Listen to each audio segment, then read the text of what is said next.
مېلمستیا خپل اقسام لري. یو مېلمستیا دا ده چې ته یو چاته په غوښت ووایه چې راسه زما مېلمه یه. دا هم د رسول الله صلی الله علیه وسلم حدیث دی چې د دغه اجابت که عذر شرعي نه و دا پر چا واجبېږي.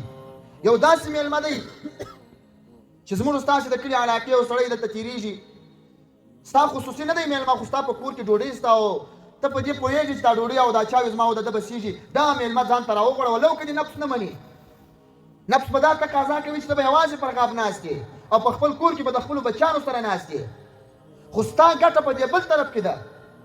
ګټه دې د رسول الله صلی الله علیه وسلم په کردار کې ده، ګټه دې د صحابهو په کردار کې ده، ګټه دې د اولیاو په کردار کې ده. هغه د اولیاو کردار او د صحابهو کردار او د رسول الله صلی الله علیه وسلم کردار دا دی چې هغه په مېلمه خوشحاله کېږي، هغه د مېلمه سره محبت لري، هغه د مېلمه سره مینه لري او هغه د مېلمه خدمت خپله کوي. نو مقصد مې دا دی، یو اصل په اصولو کې د طریقت هغه مېلمه پالنه ده، هغه د مېلمه سره عزت کول دي، هغه د مېلمه محبت کول دي. کوشش وکړئ دا په ځان کې راولئ، د ځان سره زور وکړه د مېلمه پالنه په ځان کې راوله.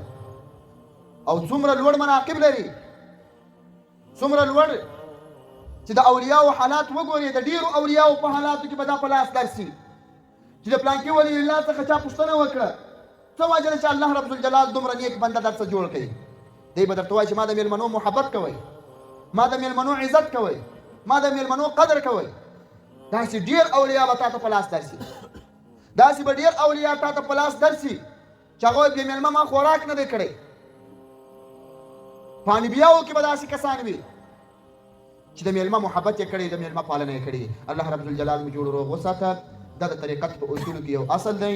که غواړې چې په طریقت کې پر مخ ولاړ سې، که غواړې چې د الله رب الجلال د محبت په خوند پوه سې، څه وکړئ؟ هغه کردار خپل کړه کوم چې د الله رسول صلی الله علیه وسلم خپل کړی دی. د رسول الله صلی الله علیه وسلم دا کردار و چې د مېلمه محبت یې کوئ او مېلمه پالنه یې کول. الله رب الجلال مو جوړ روغ وساته. الله پاک دې وکړي زما خبرې ستاسې د ملال او د خفګان سبب نه یې ګرځېدلي. اللهم هل بلغت وما علیه البلاغ المبین.